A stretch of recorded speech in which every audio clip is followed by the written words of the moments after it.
Bonjour Arthur Thomas, bienvenue à Bagnoles de l'Orne pour ce Tendance VIP. Merci Charles.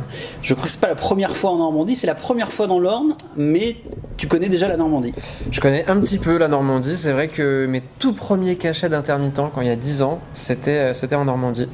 Donc petit souvenir ici mine de rien de ce début de petite carrière de Zikos. Ouais. Bon, c'était où et tu faisais quoi? C'était Deauville principalement et les alentours, et c'était des CE d'entreprise, des mariages, voilà, dans tous les lieux un peu festifs de Deauville. Ouais. T'as commencé la musique relativement tôt, ça aurait pu même être plus tôt, 14 ans, c'est ça? Ouais, c'est Donc ça. ça fait déjà la moitié de ta vie. T'es bien informé, ouais, c'est clair, la moitié de ma vie, même un peu plus maintenant. 30 ans cette année, ça y est, j'ai passé la barre, la fameuse. Mais donc, ouais, ça fait un petit moment maintenant, quand même, mine de rien. Comment c'est venu? C'est venu, en vrai, je sais pas trop, un peu par hasard, hein, j'ai eu envie de faire de la guitare en quatrième, et puis je m'y attendais pas du tout. Je suis tombé sur un prof aussi génial, faut le dire, hein, ça fait beaucoup. Et tout de suite, j'ai été passionné par ça. Naturellement, je me suis mis à chanter un peu par-dessus la guitare, et puis tout de suite, j'ai eu envie de parler de mes déboires amoureux de quatrième, ma première copine, etc. Puis après, première compo, premier groupe, et puis s'en est suivi tout le reste, quoi. Un groupe de rock? Groupe de rock toujours, évidemment, en quatrième, lycée, c'était un peu le rêve, hein, de faire des stades dans le monde entier, de faire comme Muse. Donc c'était les rêves de gamin, d'avoir son groupe de rock et de faire le tour du monde. Ouais. Tu as même fait des études dans le secteur, dans l'univers de la musique. C'est vrai, j'ai fait 2 ans dans une école qui s'appelle l'Atlas à Paris.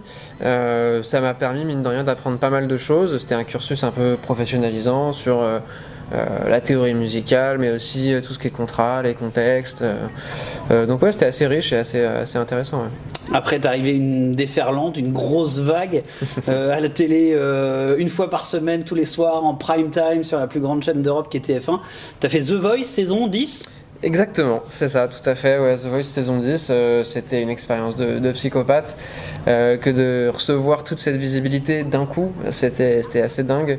Et puis j'en garde des très bons copains, des très bons partenaires aussi, et puis des très bons souvenirs. C'était une belle école, et je le referai 100 fois. Ouais. Une relation privilégiée avec ton coach, Marc Lavoine, qui t'a offert ton premier single, en tout cas le premier connu par le public. On peut dire ça comme ça, ouais. C'est vrai qu'avec Marc, on a été tout de suite assez investis, en tout cas assez proches. On a bossé ensemble sur plusieurs morceaux, et le premier single que j'ai sorti, c'est vrai, avec ce projet-là, c'est un titre qu'on a écrit ensemble. Ouais. Il y a un deuxième single depuis la rentrée qu'on découvre et qu'on écoute sur Tendance Ouest depuis quelques semaines qui s'appelle Seul. Est-ce que tu peux nous en toucher un mot également? Alors ce single-là, il a été fait cette année, il a été fait en mars-avril, je dirais. Donc c'est vrai, on l'a sorti cet été. Et là, pour le coup, c'est vraiment une histoire d'amour. Tout ce qu'il y a de plus classique, une histoire d'amour avec mon petit cœur meurtri. Et donc je parle de ça dans ce morceau. Ouais. Tu viens d'assurer une session des premières parties de Christophe Maé en live. Comment ça s'est passé? C'était le feu, vraiment, c'était trop stylé. Déjà, c'est une chance énorme que de se retrouver dans des salles pareilles. Et puis aussi, mine de rien, on apprend pas mal de suivre sur la route des artistes qui, eux, ont l'habitude de tourner dans des zéniths toute l'année. C'était vachement enrichissant aussi. Et puis, des belles rencontres, notamment Christophe, qui est vraiment adorable, très humain, très authentique. Et ça fait du bien. C'est quoi la suite pour Arthur Thomas? Écoute, la suite, c'est enregistrer, produire l'EP, donc le premier CD. Ça va être une date un peu release party de tous ces morceaux-là à Paris, fin mars, début avril.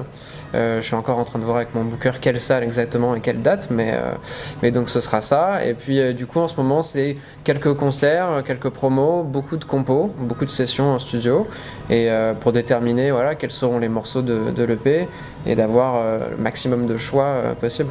Qu'est-ce qu'on peut te souhaiter pour la suite? Eh ben, une tournée de zénith. Bienvenue en Normandie, il y a 2 zéniths, un Rouen, un Caen. T'es le bienvenu quand tu veux, Arthur Thomas. Merci beaucoup. Merci Charles. À très vite. Ciao.